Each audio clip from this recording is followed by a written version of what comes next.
반갑습니다. 우리 하나님 말씀 사도행전 16장 31절 함께 봉독하도록 하겠습니다.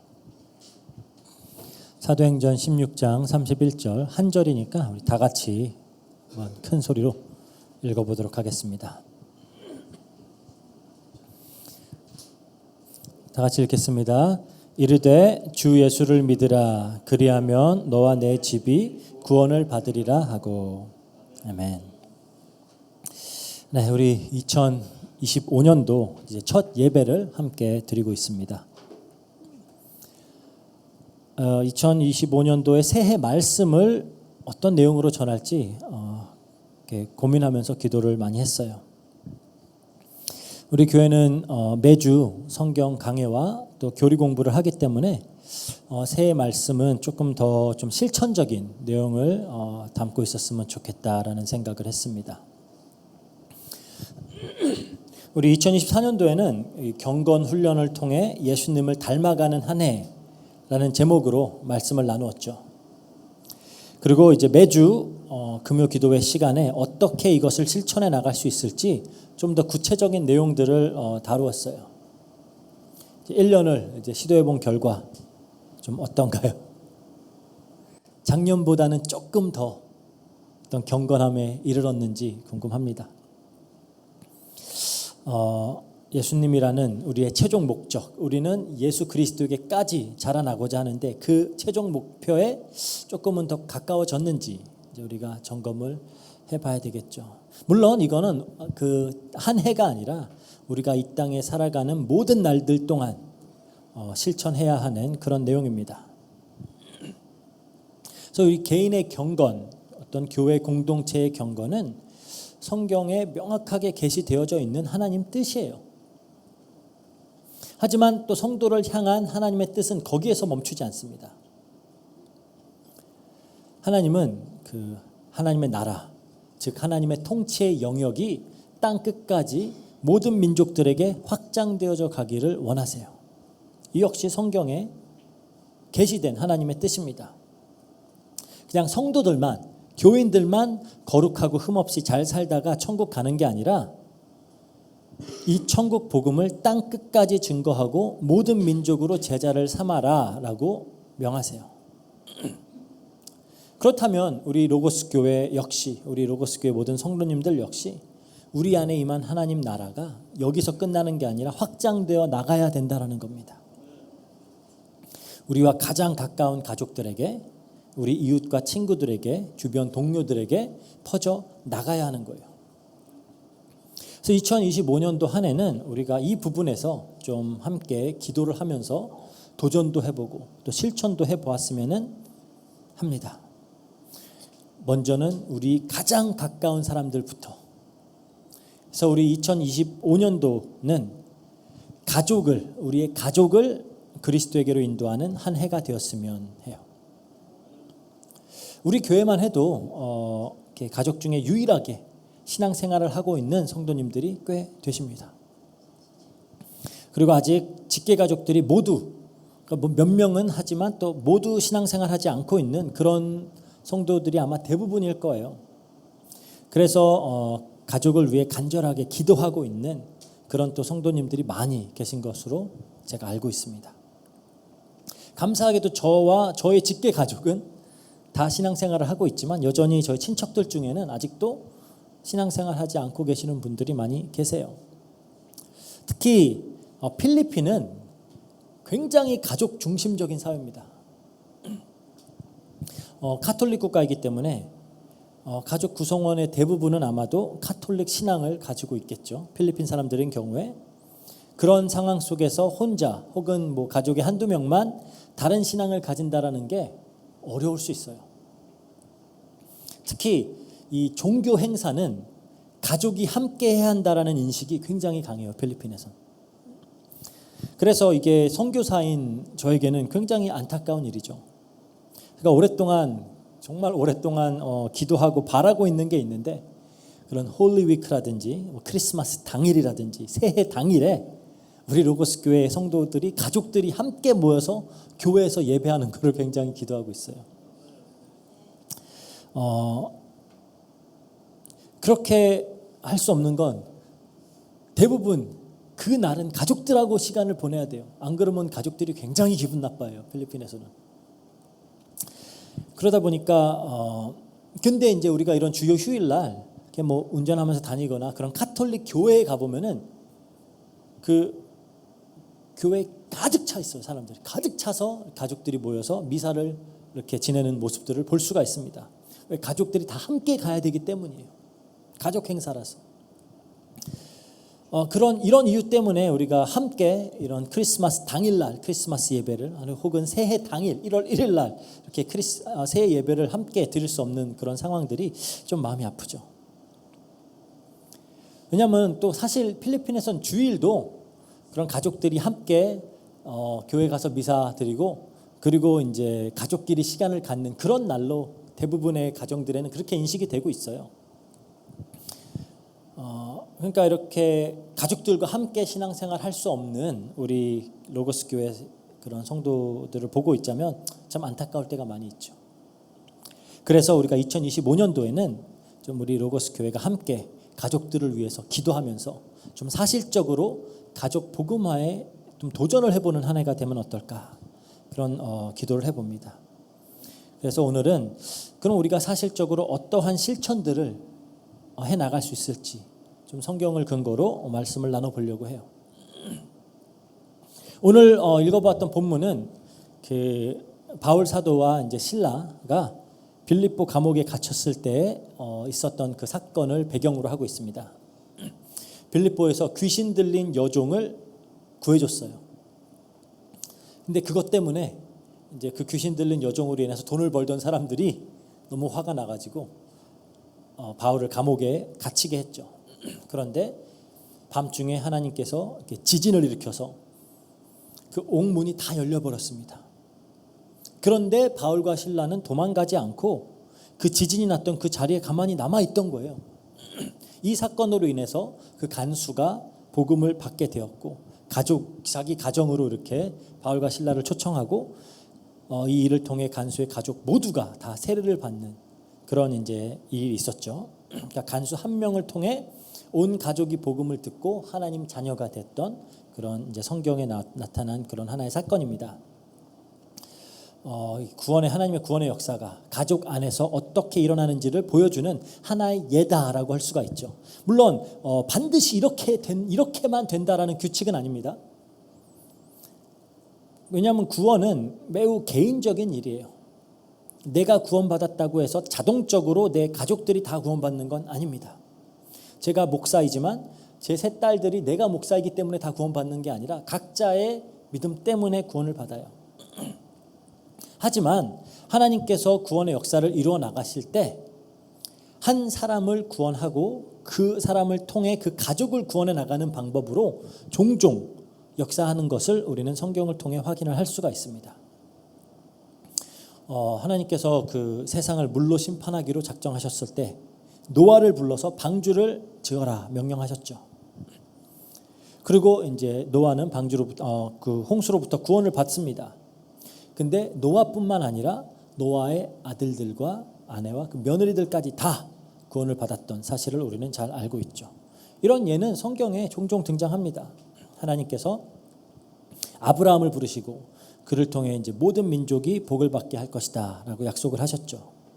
그리고 그 아브라함을 통해 이제 아내의 사라와 그 아들 이삭까지도 복음을 받았고 이 복이 이제 야곱과 그 손주죠. 야곱과 그 야곱의 자손들에게까지 쭉 전달이 됩니다.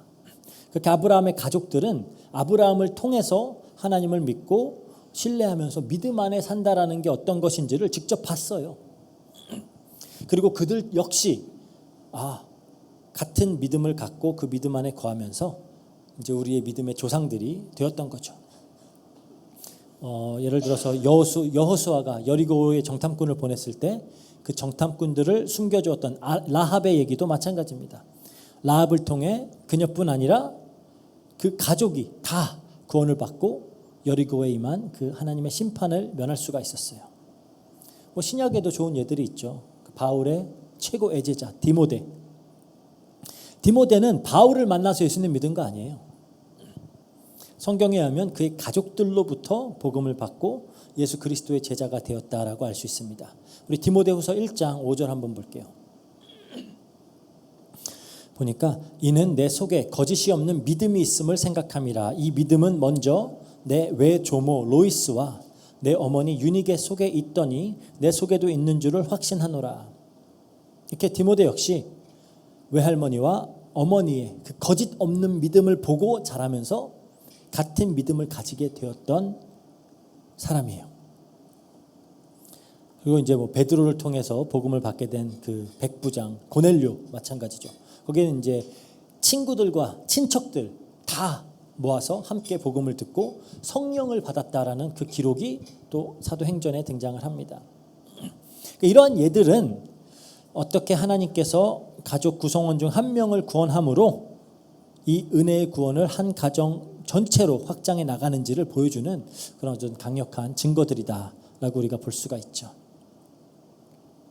혹시 이 자리에도 가족에서 유일하게 예수님을 믿고 구원받은 사람들이 있다면 나만 구원받았고 가족들은 못 받았다, 이것으로 인해서 낙심하고 좌절할 필요가 없어요. 하나님이 우리를 부르셨다라는 그 사실은 우리의 가정을 향한 구원의 계획을 가지고 있다라는 것을 의미하고 있기 때문입니다. 물론 한 가정의 그런 영적 선구자가 된다라는 게 이게 부담스럽고 굉장히 무겁게 느껴질 수 있어요. 특히 이 구원을 해야 될 대상이 부모님이나 집안의 어른들일 경우에는 이게 상당히 쉽지가 않죠. 하지만 우리가 끝까지 희망을 가질 수 있는 건 하나님이 우리를 그 가정을 향한 하나님의 축복의 통로로 부르셨다라는 겁니다.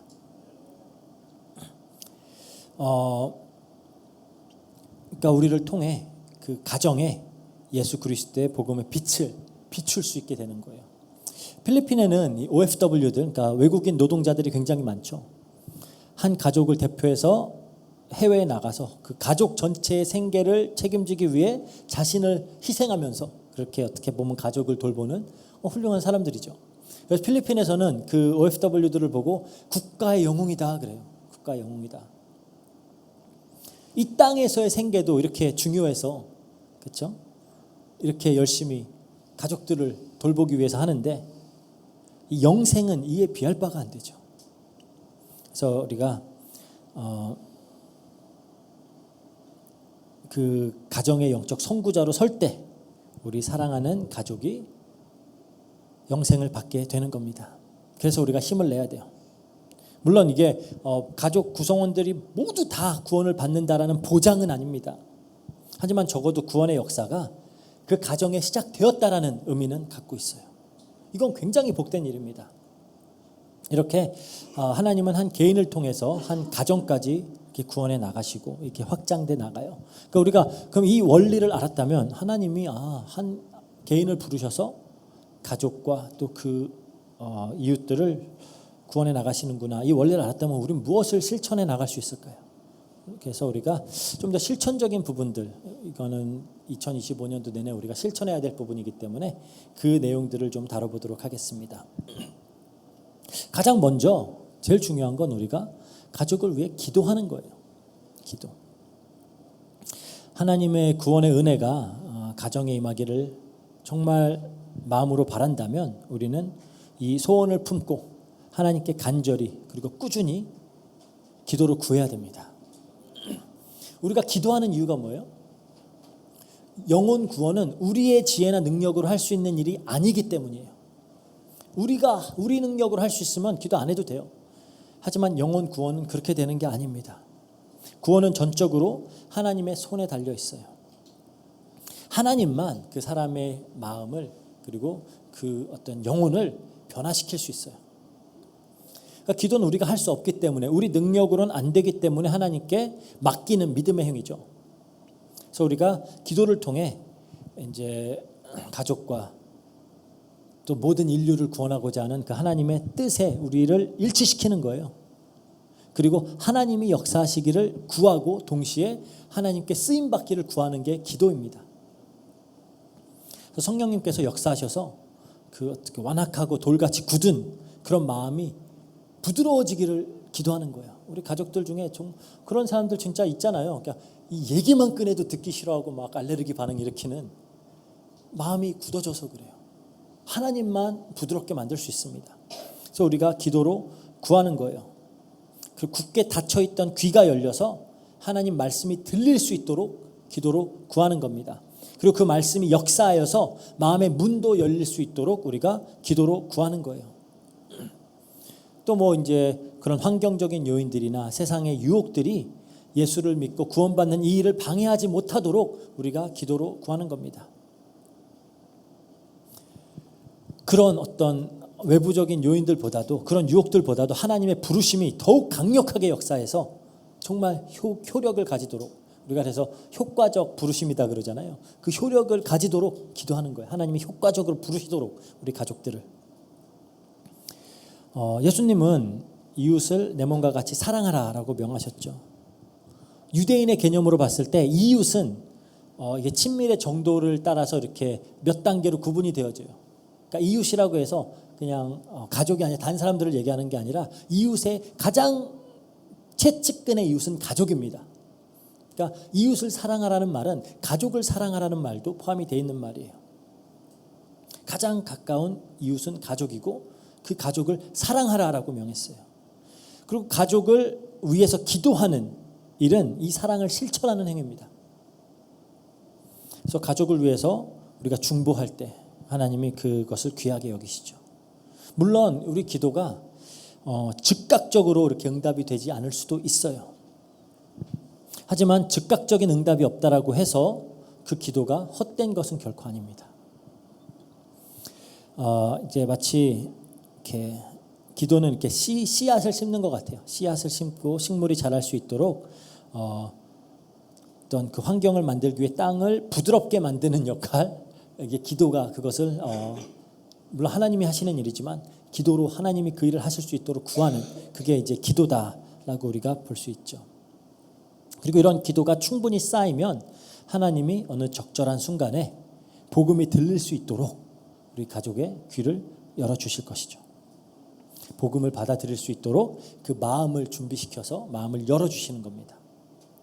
그리고 그 순간이 왔을 때 우리가 담대하게 복음을 전할 수 있는 그런 용기와 지혜도 허락하시는 거예요. 그게 다 기도로 준비를 하는 겁니다. 그래서 우리가 이 기회를 위해서 계속 기도하는 거죠. 이런 기도의 예를 로마서 10장 1절에 보면 찾아볼 수가 있어요. 사도 바울이죠. 형제들아, 내 마음에 원하는 바와 하나님께 구하는 바는 이스라엘을 위함이니 곧 그들의 구원을 받게 함이라. 그러니까 바울 사도는 자기의 동족, 형제인 그 이스라엘을 위해서 정말로 간절히 기도했습니다. 어느 정도냐? 내가 저주를 받아서 그리스도에게 끊어질지라도 내 형제와 친척들이 구원을 받기를 원합니다. 그렇게 구했어요. 굉장히 예수님을 닮은 기도죠. 나의 목숨을 내어놓아서 사람을 살리는 이러한 간절한 기도가 이제 배경이 되는 겁니다. 사도 바울의 모든 사역의 배경이 되는 거예요. 그래서 우리 교회에서도 정말 가족의 구원 이야기만 나와도 눈물을 흘릴 정도로 이렇게 간절하게 기도하는 그런 성도님들이 여럿 있어요. 하나님이 굉장히 기뻐 받으시는 그런 기도입니다. 그리고 때가 되면 응답하실 거예요. 그래서 역사적으로 보면 하나님을 정말 대적하면서 방탕한 생활을 하던 그런 어거스틴 잘 아실 거예요. 어머니 모니카가 정말 이 어거스틴을 위해 열심히 기도했습니다. 그리고 그렇게 오랜 기간 동안 꾸준히 기도한 결과 어거스틴은 계속 그 믿음을 거부하고 방탕한 생활을 지속했지만 결국은 그 기도가 응답이 되어서 그 밀란의 암브로시우스라고 하는 그 사람을 통해 어거스틴이 결국은 예수님을 믿게 되고 나중에는 정말 시대적인 그 역사상 가장 위대한 신학자 중에 한 명이 되었죠. 그리고 가족을 위한 기도는 아니었지만 정말 친구들을 위해서 간절히 기도했던 조지 뮬러의 기도도 굉장히 잘 알려진 기도죠. 5명의 친구들을 위해 평생을 기도했다 그래요. 평생을. 그리고 5명 중에 4명은 이 조지 뮬러가 원래 그 기도로 유명한 사람이잖아요. 근데 뮬러의 생전에 예수님을 믿었고 한 명이 끝까지 안 믿은 거예요. 근데 결국은 나머지 한 명도 뮬러의 죽음 이후에 예수님을 믿고 돌아왔다 합니다. 이렇게 가정을 위한 구원, 가정 구원을 위한 기도는, 간절한 기도는 이 필수적인 거예요. 가정 구원을 위해서는 필수적인 겁니다. 이게 또 하나님이 보시기에 굉장히 선한 행위죠. 그래서 우리가 포기하지 말고 낙심하지 말고 하나님의 약속을 붙들고 가족 구원을 위해 기도하시길 바랍니다. 갈라디아서 6장 9절에 그래요. 우리가 선을 행하되 낙심하지 말지니 포기하지 아니하면 때가 이름에 거두리라. 우리가 가족을 위해 첫 번째 기도하는 겁니다. 두 번째로 우리 가족들을 이 그리스도의 은혜로 이끌기 위해 기도만큼 또 중요한 게 있어요. 그것은 우리의 행동과 우리의 삶으로 우리의 믿음을 살아내는 일이에요. 우리가 본이 되는 겁니다. 본이 되어서 가족을 예수님께로 이끌 수가 있어요. 베드로 사도가 베드로 전서에 보면 이런 얘기를 합니다. 베드로 전서 3장 1절에서 2절. 아내들아 이와 같이 자기 남편에게 순종하라.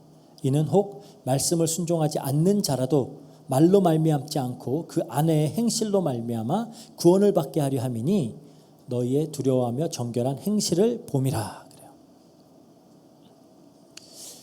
어떻게 보면 우리 가족들은 우리 성도된 우리의 말과 행동을 그리고 우리의 성품을 가장 가까이서 지켜보는 사람들이에요. 그렇죠? 그리고 우리의 불신 가족들이, 그러니까 예수님을 믿지 않는 가족들은 무엇을 근거로 우리의 그 기독교 신앙을 판단을 할까요? 우리가 제 아무리 유창하게 이 기독교 복음을 설파해도 우리가 삶 속에서 보여주는 모습이 형편없다면 복음은 그들에게 설득력을 잃어버립니다. 왜냐하면 우리 가족들은 바로 옆에서 항상 우리의 언어를, 우리의 행실을, 우리의 선택들을, 우리 여러 상황 속에서 우리가 어떻게 행동하는지, 어떻게 반응하는지를 늘 지켜보고 있는 사람들이에요. 오늘 본문만 봐도 그렇습니다. 이 간수가 왜 바울과 실라를 자기 집까지 초청해서 그들이 전하는 복음을 진지하게 받아들였을까요? 감옥에서 보였던 그들의 태도 때문이에요. 바울과 실라가 억울하게 고발을 당하고 감옥에 갇혀서 폭행까지 당했죠. 잘 알고 있어요. 간수니까. 이게 그럴 일인가 싶은데 이제 그렇게 된 거죠. 근데 이들은 감옥에 갇혀가지고 막 짜증내고 화내고 원망하고 이러는 게 아니라 감옥 안에서 하나님께 막 찬양을 해요. 그것부터가 이상했을 거예요. 왜 두들겨 맞고 온 사람들이 감옥 안에서 이렇게 찬양을 하지? 그리고 기적적으로 옥문이 열렸을 때도 탈출하지 않고 오히려 이제 간수는 얘네 다 도망갔으니까 난 죽었다, 자살을 하려고 하는데 막았습니다. 그런 행동을 하는 걸 보고 질문한 거예요. 어떻게 하면 제가 구원을 받을 수 있겠습니까? 이렇게 성도된 우리의 그 매일매일의 말과 행동 그리고 선택들이 그 자체가 복음을 증거하는 그런 훌륭한 어떤 하나의 통로가 될 수 있다는 거죠. 그러니까 예를 들어서 막 그런 가족과의 막 갈등 상황에서 그렇죠? 막 화를 내거나 굉장히 막 방어적인 태도를 취하는 대신에 어떤 온유한 말투로 이렇게 이해하려는 마음을 보이고 그런 가족의 화평을 도모한다. 그래서 성령의 열매인 그런 온유와 화평을 보게 된다. 그렇죠? 그러면은 좀 뭐가 달라졌네라고 생각을 할 수가 있겠죠.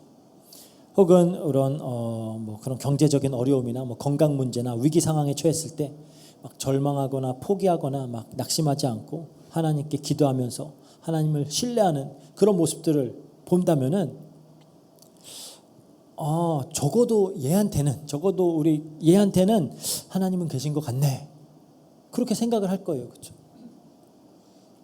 문제 가운데서도 막 기뻐하고 평안함을 누리는 그런 모습을 본다면 궁금해할 수가 있죠. 어떻게 저럴 수가 있지? 그리고 막 혹은 또 때로는 이런 가족들이 우리에게 상처를 주거나 막 어렵게 만들 때 있잖아요. 그때 막 분노하고 원망하고 하는 대신에 이들을 용서하고 사랑으로 품고 이런 모습을 보인다면 그 행동 자체가 어떤 복음의 본질을 보여주는 거잖아요. 그때 우리가 얘기할 수 있어요. 내가 당신을 용서하는 이유는 나 역시 그리스도 안에서 용서를 받았기 때문입니다. 그러면서 복음을 자연스럽게 나눌 수 있는 그런 또 계기가 될 수도 있겠죠.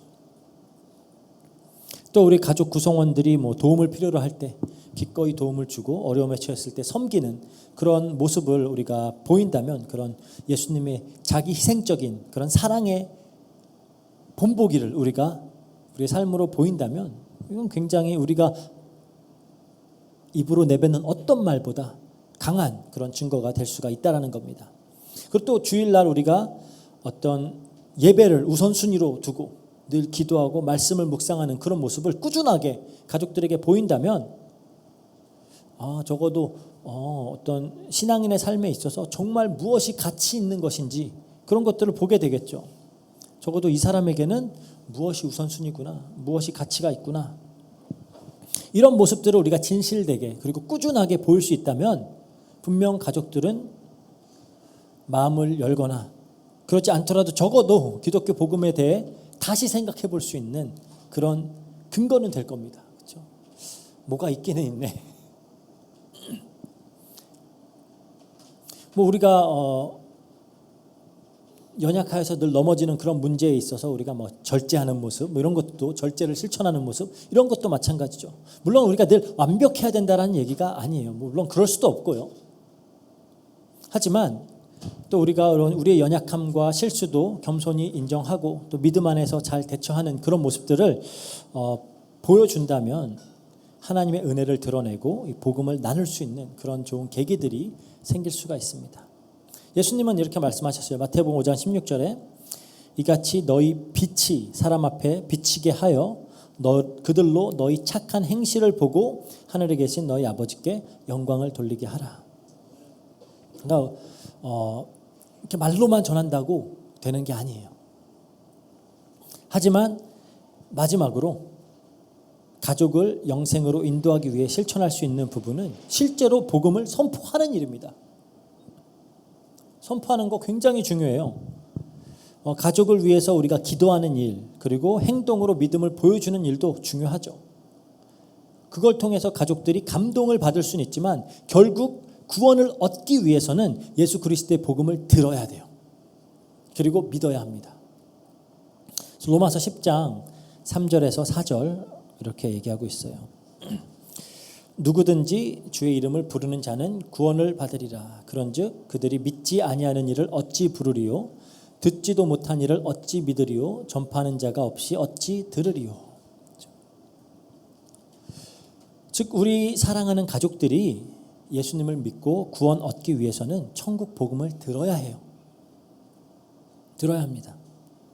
그리고 그들이 듣기 위해서는 누군가는 그들에게 복음을 전파해 주어야 되겠죠. 왜? 믿음은 들음에서 나기 때문입니다. 로마서 10장 17절에 그러죠. 그러므로 믿음은 들음에서 나며 들음은 그리스도의 말씀으로 말미암느니라. 그 그리스도의 말씀을 들어야 믿음은 생기는 거예요. 물론 우리 가족들에게 복음을 전하는 일이 쉽지는 않습니다. 아마 대부분 다 경험해 봐서 아실 거예요. 선교 현장에 나가서 처음 가보는 그런 선교 현장 가가지고 생전 처음 본 사람들한테 복음을 전하는 일은 어렵지 않아요. 그렇죠? 그 사람들은 날 모르거든. 그런데 가장 가까운 가족들에게 복음을 전하는 건 굉장히 어색할 수 있습니다. 그리고 계속 보면서 지내야 되는데 이게 관계가 불편해지는 건 아닐까? 이렇게 두려울 수도 있어요. 괜한 오해를 살 수도 있고요. 또 내가 유창하게 잘 전하지 못할까 봐 막 걱정이 될 수도 있습니다. 그래서 베드로 사도도 항상 복음 전할 것을 준비하되 온유함과 두려움으로 해라 그러죠. 이 신앙이라는 주제 자체가 굉장히 민감할 수 있는 주제예요. 그래서 적절한 그런 기회가 주어졌을 때 진솔하게 상대방을 존중하는 그런 마음으로 대화에 임해야 됩니다. 특히 논쟁은 피하는 게 좋아요. 논쟁은 저도 현장에서 수없이 복음을 전해봤지만 논쟁을 통해서 한 사람을 믿음으로 이끌었던 본 경험은 단 한 번도 못 해봤어요. 정말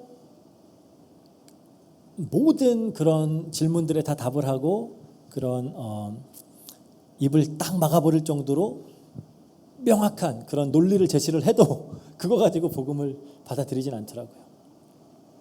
물론 뭐 하나님이 강권적으로 역사하시면은 될 수 있겠죠.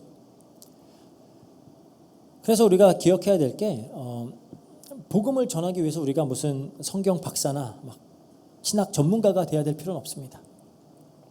물론 잘 준비되어 있으면 좋죠. 하지만 그렇지 않더라도 그냥 내가 어떻게 예수님을 만났는지, 예수님을 만난 후에 나의 삶은 어떻게 변하였는지 그런 간증도 충분히 훌륭한 복음 전파가 될 수 있어요.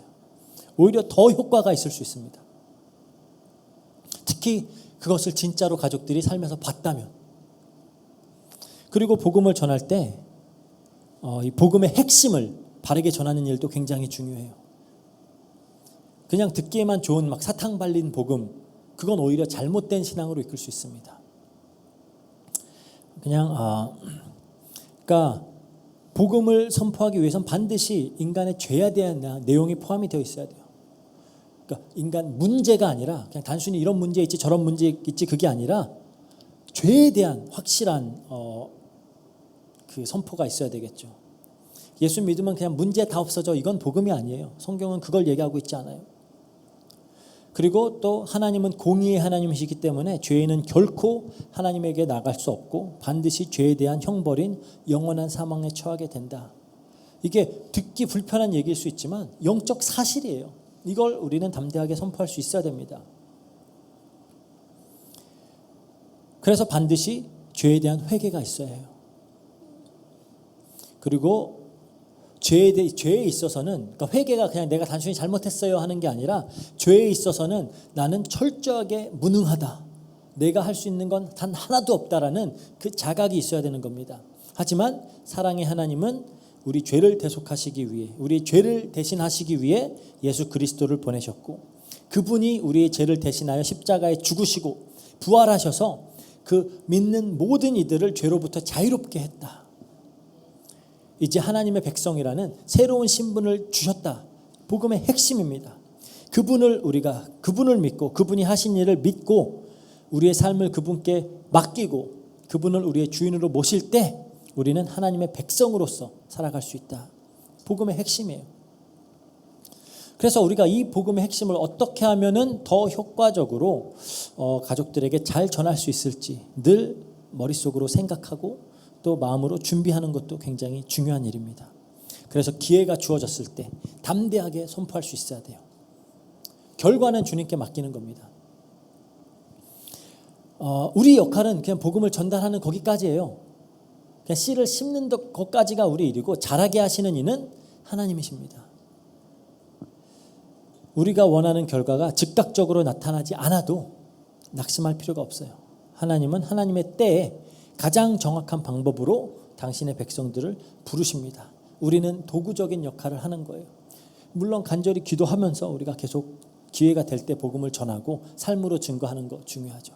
그렇지만 또 중요한 건 하나님께 전적으로 우리가 의지하고 맡기는 또 그 태도도 중요합니다.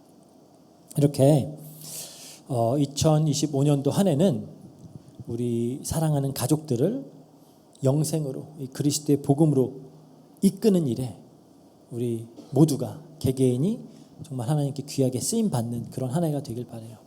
우리 교회도 로고스 교회도 이 일을 최선을 다해서 도울 겁니다. 그래서 우리 교회 리더들과 이제 상의를 해서 그런 성도들 방문도 계획을 하고 있어요. 가정 방문. 예전에는 우리가 이제 학교 운영할 때는 이렇게 새로 온 학생들, 가정들을 이제 매주 방문을 했었거든요. 가서 복음도 전하고 이렇게 했던 것처럼 지금 이제 우리 기존에 있는 많은 우리 성도님들 가족 아직 복음을 못 들어본 사람들 많이 있거든요. 기도하면서 우리가 같이 또 방문도 해서 복음도 전하고 그런 계획을 세우고 있습니다. 그 스스로 가족에게 복음을 전하는 일이 어렵다 하면은 기도하면서 요청하시면 돼요. 그럼 저희가 이제 계획을 짜서 가족을 방문하고 이렇게 복음도 전하고 하도록 하겠습니다. 또 우리 금요 기도회를 통해서는 우리가 이제 모든 교인들이 좀 새신자들을 양육할 수 있도록 교육도 하려고 그래요. 그렇게 지금 계획을 하고 있습니다. 작년은 우리가 이제 어떻게 우리가 경건을 훈련해 나가야 될지 굉장히 구체적으로 1년 내내 어떤 실천적인 부분들을 다뤘습니다. 마찬가지로 이제 올 한 해는 혹 우리 가족들이 새신자로 이렇게 돌아오게 됐을 때 양육할 수 있도록 바른 말씀으로 양육하고 훈련해낼 수 있도록 그런 필요한 그런 내용들을 우리가 금요 기도회 때 그 말씀 나누는 시간을 통해서 그것을 또 나누고자 합니다. 그래서 당장 올해가 되진 않을 수도 있지만 우리 로고스 교회도 홀리윅 때, 올 세인스 데이 때, 크리스마스 당일날, 새해 당일 가족들이 함께 모여서 예배할 수 있는 그런 교회가 되었으면 좋겠어요. 물론 매주 가족이 함께 나와서 예배드리면 가장 좋죠. 그렇게 믿음의 가정들로 자리가 가득 차는 그런 교회가 될 수 있도록 우리가 함께 기도했으면 좋겠습니다. 하나님이 우리를 구별하여서 부르신 데는 분명한 이유가 있어요. 우리 개개인을 거룩하고 흠이 없는 하나님 백성으로 완성해서 천국에서 영원히 함께 하기 위함이죠. 하지만 더 나아가 분명 우리 가정 구원을 향한 그 계획도 하나님은 가지고 계시다라는 겁니다. 그 원대한 계획 속에 우리를 먼저 하나님께서 부르신 거예요. 그래서 이 부르심에 응해서 우리 2025년도 한 해는 더욱 가족들을 위해 기도하고 또 믿음의 삶으로 하나님 나라를 증거하고 입술의 선포로 가족들에게 이 그리스도의 구원의 복음을 전하고 영생으로 인도하는 우리 모든 로고스 교회 성도님들 되시기를 주의 이름으로 축복합니다. 기도하고 마치겠습니다. 사랑과 은혜가 풍성하신 하나님 감사합니다. 말씀을 통하여 2025년도 한 해 우리 로고스 교회가 무엇을 위하여 함께 도전하고 실천을 해야 될지를 또 알려주시고 인도해 주시니 감사합니다. 올 한 해 정말 우리 가족들을 마음에 담고 기도하고 또 성도의 삶으로 하나님 나라를 증거하며 입술의 선포로 복음을 증거하여서 정말 이 로고스 교회가 가족들이 함께 모여서 함께 신앙생활하며 함께 하나님께 예배드리며 또 함께 이 땅에 하나님 나라를 증거하는 그런 교회가 될 수 있도록 주님께서 축복하여 주세요. 감사드리며 모든 것 우리 예수 그리스도 이름으로 기도합니다. 네.